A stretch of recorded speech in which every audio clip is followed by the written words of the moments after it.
जय हिंद साथियों, वंदे मातरम। आज है हमारा 18 सितंबर। 18 सितंबर से रिलेटेड जितने भी मोस्ट इंपॉर्टेंट सवाल बनेंगे सभी को डिस्कस करेंगे। चलिए अपने सवाल की ओर चलते हैं, और चैनल पे नए हैं तो चैनल को जरूर सब्सक्राइब कर लीजिएगा। तो हमारा पहला सवाल आता है कि प्रधानमंत्री नरेंद्र मोदी ने असम के दौरे पर कितने करोड़ रुपए की परियोजनाओं और उद्घाटन का शिलान्यास किया है? तो आपका सही जवाब हो जाएगा ऑप्शन नंबर बी, 18,530 करोड़ रुपए का उद्घाटन और संन्यास किए थे।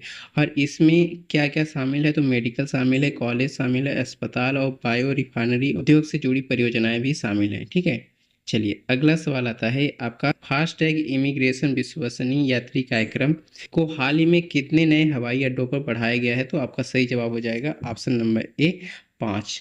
इसमें क्या होगा दोस्तों कि जो हमारे नए 5 अंतर्राष्ट्रीय हवाई अड्डे हैं लागू हुए हैं, तो इसमें से 13 हवाई अड्डों तक पहुंचाया गया है। पहले 5 तक था और अब 13 तक पहुंचाया गया है। ठीक है, यानी 5 जोड़ा गया, पहले 8 था और 8 से 5 कर देंगे तो 13 हवाई अड्डों तक जोड़ा गया है। चलिए अगला सवाल आता है, भारत और मॉरिशस ने किस स्थान पर सैटेलाइट ट्रैकिंग और संचार स्टेशन स्थापित करने का सहमति दिया है? तो आपका सही जवाब हो जाएगा ऑप्शन नंबर बी, चागोस द्वीप समूह। इसमें क्या होगा दोस्तों कि भारत और मॉरिशस ने चारगो द्वीप समूह की सैटेलाइट सिस्टम यानी ट्रैकिंग सिस्टम बनाने का समझौता दिया है। इसमें समुद्री क्षेत्र में भारत की रणनीति उपस्थित और निगरानी क्षमता मजबूत होगी। यानी कि जितने भी हमारे पड़ोसी देश हैं या फिर दुश्मन के देश हैं, वो हमला करने के लिए रणनीति वगैरह बनाते हैं, तो समुद्री मार्ग से निगरानी रखने की अपनी क्षमता को बिल्ड कर रहा है। चलिए अगला सवाल आता है, किस महोत्सव को महाराष्ट्र सरकार ने मुख्य राज्य महोत्सव का दर्जा दिया है? तो आपका सही जवाब हो जाएगा ऑप्शन नंबर बी, कोल्हापुर शाही दशहरा महोत्सव। इसमें क्या होगा दोस्तों कि महाराष्ट्र सरकार ने कोल्हापुर के शाही दशहरा महोत्सव को राज्य महोत्सव का दर्जा दिया है और अब इसे सरकारी अनुदान के विशेष सहयोग मिलेगा। चलिए अगला सवाल आता है कि भारत और अमेरिका के बीच हाल ही में व्यापार वार्ताओं का रुख कैसा रहा? तो इसमें सकारात्मक और आगे देखने वाला है दोस्तों। मतलब कि जो अभी टैरिफ का खेल चल रहा था भारत और अमेरिका के बीच में, वो कुछ हद तक कम हो गया है और इसमें एक और मोड़ आया है, रचनात्मक और सकारात्मक रही है। दोनों देश और निवेश को लेकर सहयोग बढ़ाने पर सहमत हुए हैं।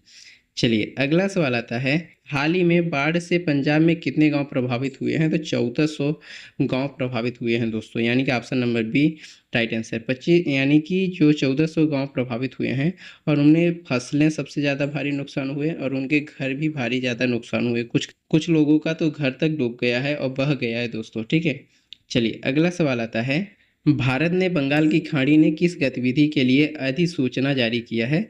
तो आपका सही जवाब हो जाएगा ऑप्शन नंबर बी, मिसाइल परिरक्षण। इसमें क्या होगा कि भारत ने 2024-25 में सितंबर 2025 को बंगाल की खाड़ी में मिसाइल प्रशिक्षण और अधिसूचना जारी किया है, सामरिक क्षमता बढ़ाने की दिशा में महत्वपूर्ण कदम उठाएगा। चलिए अगला सवाल आता है कि समुद्री प्रशिक्षण क्या है दोस्तों? इसको डिस्कस किया था अपन कल वाली वीडियो में।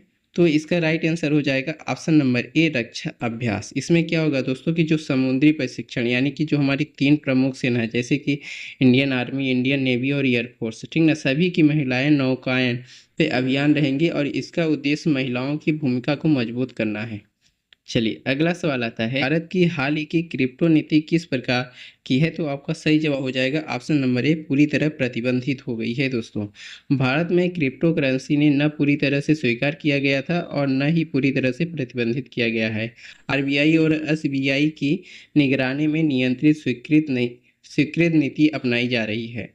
चलिए अगला सवाल आता है कि त्योहारों के समय में यात्रा भीड़ को देखते हुए रेलवे ने कितनी विशेष ट्रेनें घोषित किया है?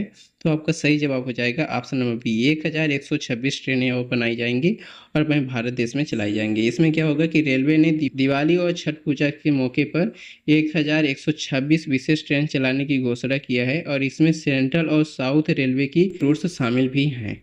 चलिए दोस्तों, ये हमारे 10 सवाल थे करेंट अफेयर के। आपको इन 10 सवालों में से कितने का आंसर आता था आप लोग मुझे कमेंट करके ज़रूर बताइएगा। और चैनल पे पहली बार जुड़े हैं तो चैनल को ज़रूर सब्सक्राइब करिएगा। चलिए मिलते हैं नेक्स्ट वीडियो में, तब तक के लिए जय हिंद, जय भारत, वंदे मातरम।